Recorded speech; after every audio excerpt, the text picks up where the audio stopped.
Hello everyone, I'm Kru Tui, and today I'm going to present you the project-based learning. Let me introduce myself first. I am now a biology tutor and I graduate high school from my daddy's school in Bangkok, and then I get into university, Chulalongkorn University, in the Faculty of Medicine, but I didn't get medical degree because I exit the course before the course finished. So I get this medical science degree, and then I become a tutor. And I want to do more about teaching, so I continue to study Master of Teaching in Australia in University of Western Sydney. So why I want to present you the project-based learning? My dream is like I want to promote active learning in Thailand actually, because I learned something about project-based when I was in Australia, and I want that to happen in Thailand. The context of learning in Australia and in Thailand is quite different in terms of classroom environment and students' culture. So let's see how it's different. And before I get into the project-based learning, I want to say a bit about active learning compared with passive learning. So first, active learning, how it is different from passive learning, you can notice from this picture. These two pictures are completely different. The first picture you see is quite bright, student happy in learning because they are interested in the topic. They study by themselves. So let me simplify this. I compare active as self-study, and I compare passive as spoon feeding. This is because it's quite like the old-fashioned style of teaching when the teacher gets into the front of the class and tell all the things she knows to the student, and all of the students need to listen to them. And for me, it's not the human nature that we need to listen to one person the whole class without talking or without writing, without being naughty. It's not our nature. So next one, let me say more about active learning. What do students do normally in active learning, and what do teachers do in active learning? I kind of cannot implement active learning in my class at first after I graduated because I'm a tutor and the facility does not help me much to do active learning, but I just use this 1 month ago and I see some changes occur with my students. I tell one of my students that, okay, I'm not going to teach you anymore. And she quite surprised. And I told her name is Jarina. I told her that you go home and you create your own timeline. What topic you want to study, in what date, and in which month you need to complete which topic. You do and check past paper by yourself. So all the responsibility in learning get into the students themselves. So what is my role then? It seemed like I do nothing, right? But actually I didn't do nothing. My role is to facilitate and evaluate students' learning process. Let me give you an example. For Jarina's case, I give her homework like writing an essay, right? And she come to me, give me hand in, submit to me the essay, and I just give her feedback about her essay. What is the thing you should change a bit? I give her my opinion that there's some flaws in it. So she get to her home and change again and come again to get my feedback again. And she is happy with that because she become more responsible in learning. And all the things get into her. And if she cannot pass the test, it's not my fault, it's her fault. Okay, let's see more. So what do we do in class if all the lesson is at home? In class, I kind of fill in the gap. I try to see what is the things students haven't known before, and I try of get into question and get into have it as their homework. We do some hands-on activity, but actually we don't because I don't have facilities in tutoring center. We do a lot of discussion, and my discussion come from video clip. I open the video clip for students to provoke them to think.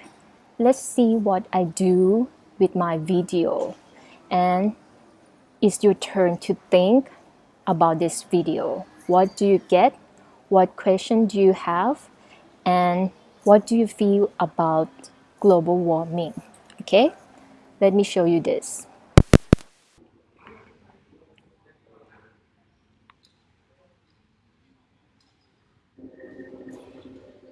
In the high Arctic, the Planet Earth team saw polar bears behaving in ways they'd never seen before.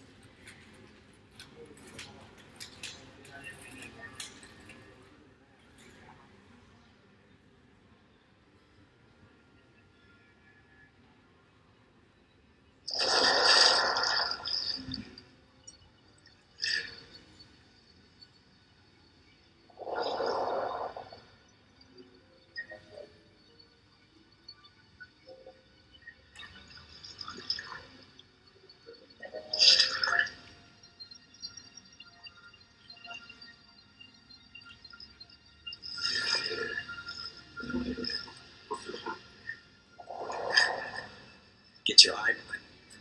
The adrenaline starts rushing. You know you're recording something so unusual, something so amazing that really very few people have ever seen before. But you have to focus. It's very rare to see a bear go after walruses and to actually physically jump on them, attack them, stop them, to hunt them.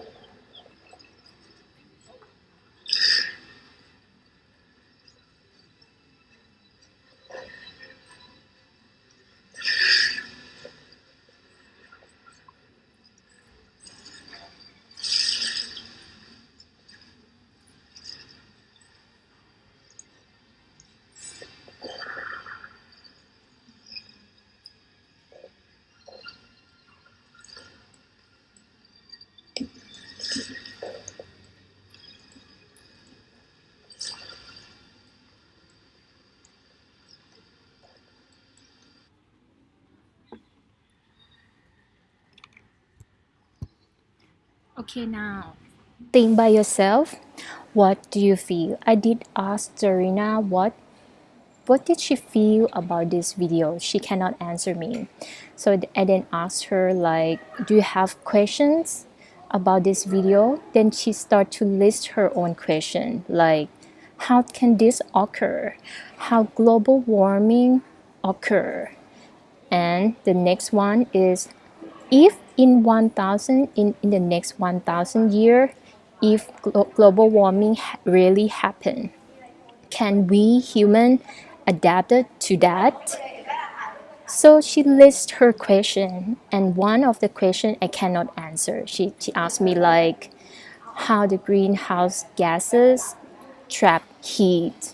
The thing is like, I'm not good at chemistry in this term, so I give it as a homework.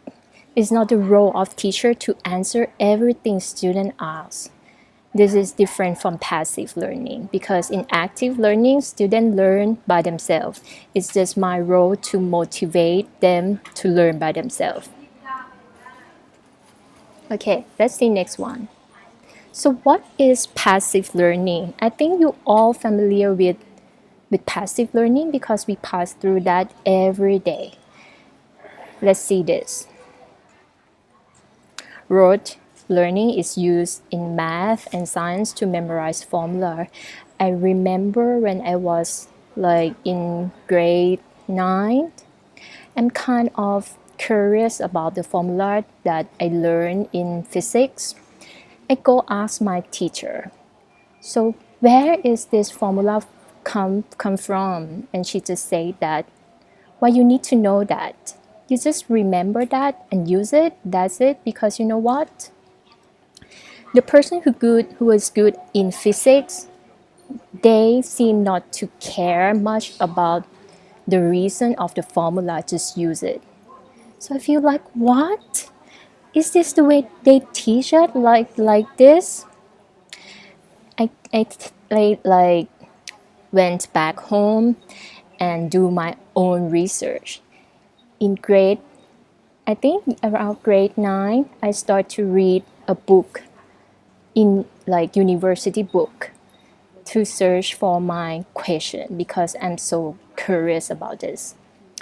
So it's just like I start to implement my own way of learning, even though there's no one to tell me what to do. So it's provoked me to study by myself. This is a starting point. I kind of get into science and I become science loving person. And if all the thing is based on passive learning, what you will have with this. You will feel headache, dizzy, and you want to vomit all the knowledge out because all the thing is content that you need to remember. So, what should we do with that? Come here. Project-based learning. So what is project-based learning? As I have introduction before, that I like active learning and is the way of self-study.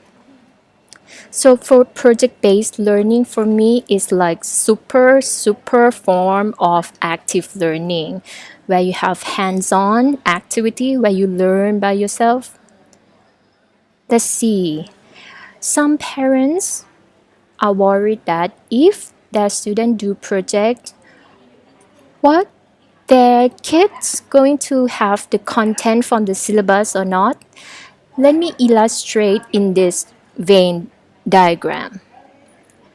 I will compare project-based with content-based learning in terms of syllabus content. If this is the scope of the syllabus content, what you will get from project-based is this. You get both skills and content. Some content might not be in project-based learning, but you get many more things outside the classroom, like collaborative skills, critical thinking, creative thinking. You have many skills.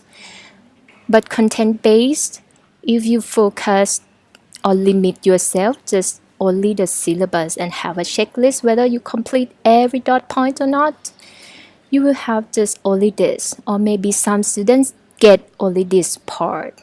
So that's why we need to focus more on project-based, okay? Because we get many more things. And content-based is purely content. This is the example of Zarina. She wants to do the artificial heart. So she haven't started anything yet, so I kind of put myself in her mind, and then I start to feel that, okay, if I want to do artificial heart, what are the things I need to know beforehand before I start to do the project myself? So it come up with many topics like the normal heart, the whole circulatory system, disease heart, and maybe come to physics thing like battery, electricity, pressure, viscosity. So these are all the things students need to provide for students. And I find out that after we provide this resource to student, and if she get a chance to study this by herself, what she would get is all the dot points in the syllabus like this. This is the syllabus she is doing now. It is Edexcel A-level biology. So that in AS there will be 4 topics. This almost cover one topic, so it's 1/4 of the AS syllabus already, like this. So next one, How can project-based be taught by teacher? Let me start with this methodology. The starting point need to come from students' interest. So the topic for study is started by students. Students is the person who choose their own topic to do the project, not from the syllabus. Can be anything in the world. And teacher just motivate them to think and think more, narrow down their question into experimental question. How can we do this? I make a diagram of this like a guideline for teachers to follow through if they want to do project-based learning. First one, we need to provoke students to think if they have no idea at all. Second one, we planned with students like what are the results you want before you start to do the real experiment or the real project. And we kind of have preliminary work like a test for the work before we start to do the real project. And in this preliminary work, there might be some error and some limitation. So we evaluate that after we finish the prelim work. And then after we know the range of the thing we want to test, we take action. We start to do the experiment or we start to do the project. And after project is done, I will let the student do presentation. Presentation or assessment can be in any form. I will show you later. And then after that, student will do self-reflection. For the self-reflection, it can be essay writing or just speaking out. What do you feel about your project? This is how each step involves students and teachers. You can see that there's a lot of cross for teacher's role. Teacher does not do much or involve much in the process, but the main theme is its student's role to do this. Provoke ideas, planning, prelim work, evaluate, take action, presentation, self-reflection, assess learning process, skill checklist. I will talk about this later. What are the skills that 21st century want? Like, what are the skills necessary in 21st century? And then we do syllabus content checklist. All of the things involve both teachers, but teachers will be the supporter, not involved in the job or in the project directly. This is the skill checklist. This is all the things from, I think it's from the educator. Let me find his name. Is this a skill needed in 21st century? It's from Wagner's. Okay, let's see the first one, critical thinking and problem solving. Because students can learn from real world experience, so they start to have, during the project, I'm sure that there will be many problems, so they need to solve it during doing the experiment or any project. Collaboration across network and leading by influence. This is the practice of leadership where students collaborate with their peers. Project give the chance for students to work together, and then some has to influence others to believe like what they believe. Agility and adaptation. For this one, if you fail, what will you do? Continue or to stop it? It is flexible for project-based. It's not fixed. So students can choose many ways they want to do. If they fail and they decide to stop, it's fine. There's nothing wrong with that. So next one, initiative. And initiative is like you have creative thinking. You think by yourself what you would like to do in project. And creative thinking is will kind of groom you for career or for university study, because at that time the student have no one to help, no tutor. Effective oral and written communication. For self-reflection, the students have a chance to do oral presentation or writing an essay. So this is the practice of written communication. Assessing and analyzing information.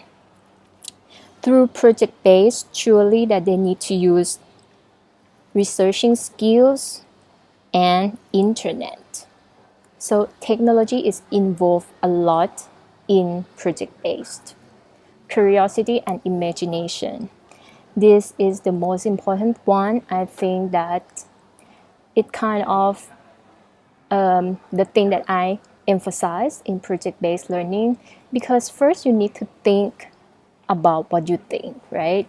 And the thing you picked to do the project certainly come from your curiosity and your creative thinking. Okay?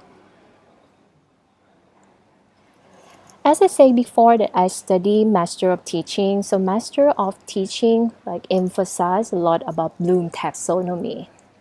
The Bloom taxonomy is a thing all the teacher should know to ensure that her lesson plan cover all of this pyramid, to make it like well-rounded way of thinking, remembering, understanding, applying, analyzing, evaluating, and creating.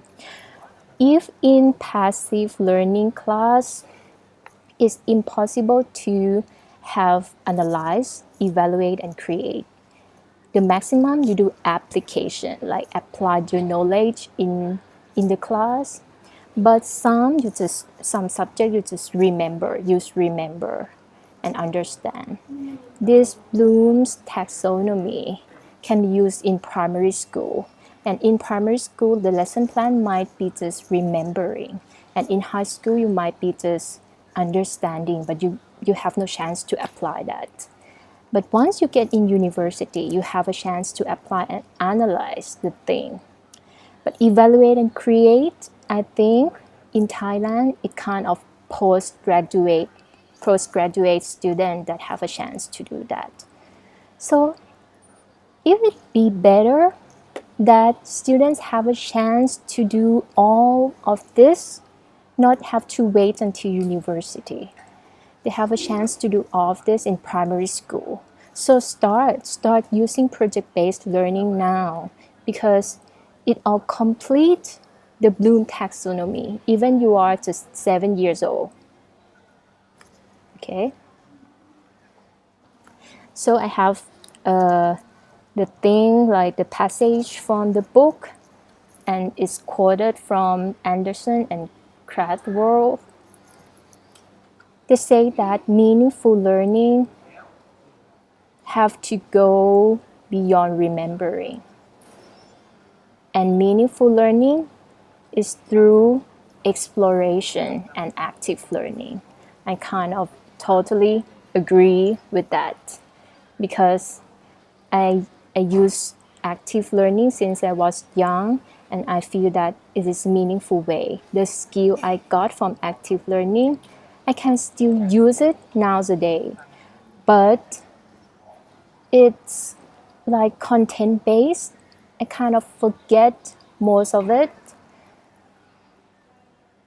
So for assessment, what do teachers do to assess the student? There are many kind of things that you can assign student to do after project finished. Like first one, project presentation, writing assessment, reflection, or commitment. Or it can be nothing. If students don't want to write or don't want to read or don't want to speak out, they just might have some change in their behavior. For example, if they do something about artificial heart and they know that CHD or coronary heart disease occur from smoking, right?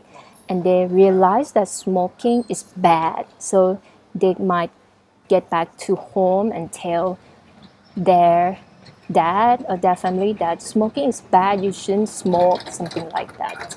So it's like a changing behavior, and this is meaningful learning. This is an example of writing assessment. It's not necessary to be like the formal one, can be just a little sentence, just few sentences to say what you feel, what you learn, and how can you apply this in real world. So I start my own science project in WeLearn for the students that do not have idea at all. Okay. For this project, I have the theme for students who have blank. What do they start with? So I have 7 themes for that.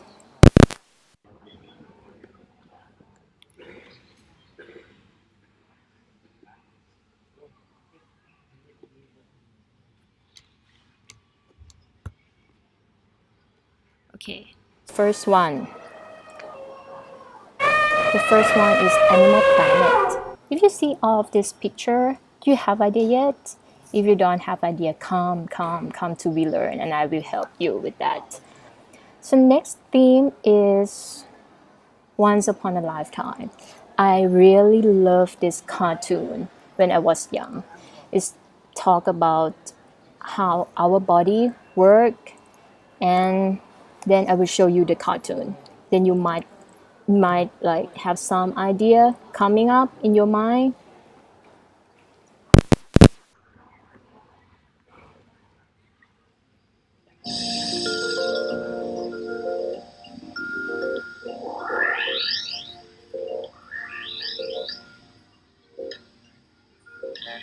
This is the bone marrow, where nearly 500,000,000 blood platelets are produced every day. What role do these tiny platelets play in the human body?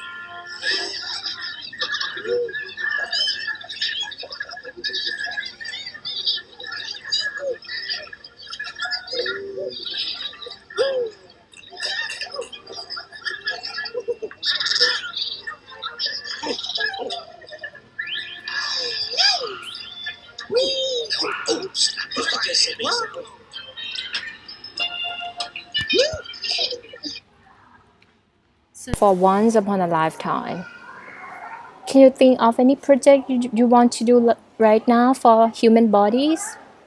Okay, if you cannot think about this right now, maybe it's not your what you into.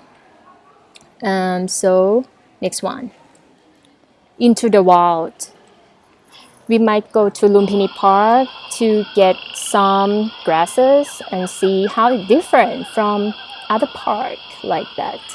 So it can be anything like plants and ecology, ecosystem. Next one is volcanic eruption. It's kind of chemistry thing that you might wonder how volcanic eruption occur. What is the composition of lava?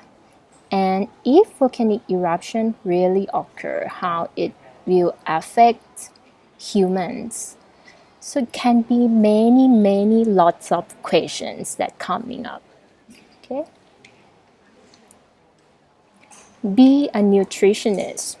Some students want to be a nutritionist because they tend to like interested in what they eat. They like to eat a lot, and they wonder if this is healthy for us.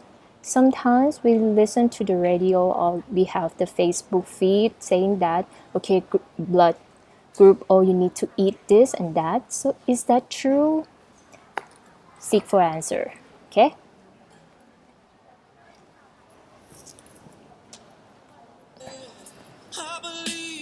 And next one might suit all the boys, like they want to make a drone, they want to make an airplane. So come to WeLearn. We can help you with that.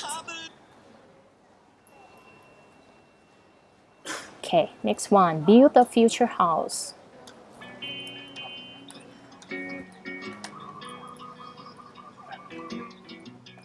I'm gonna pick up the pieces and build a Lego house.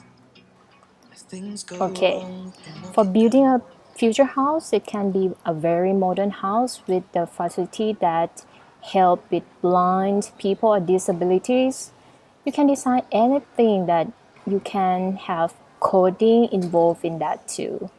So this is all of my project and I'm a course designer. So come to me at We Learn BTS Chitlom, Maniya Building, second floor.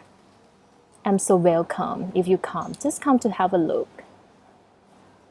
Thank you for listening.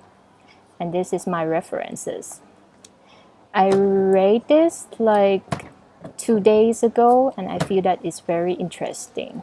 So thank you again for watching and listening. Thank you.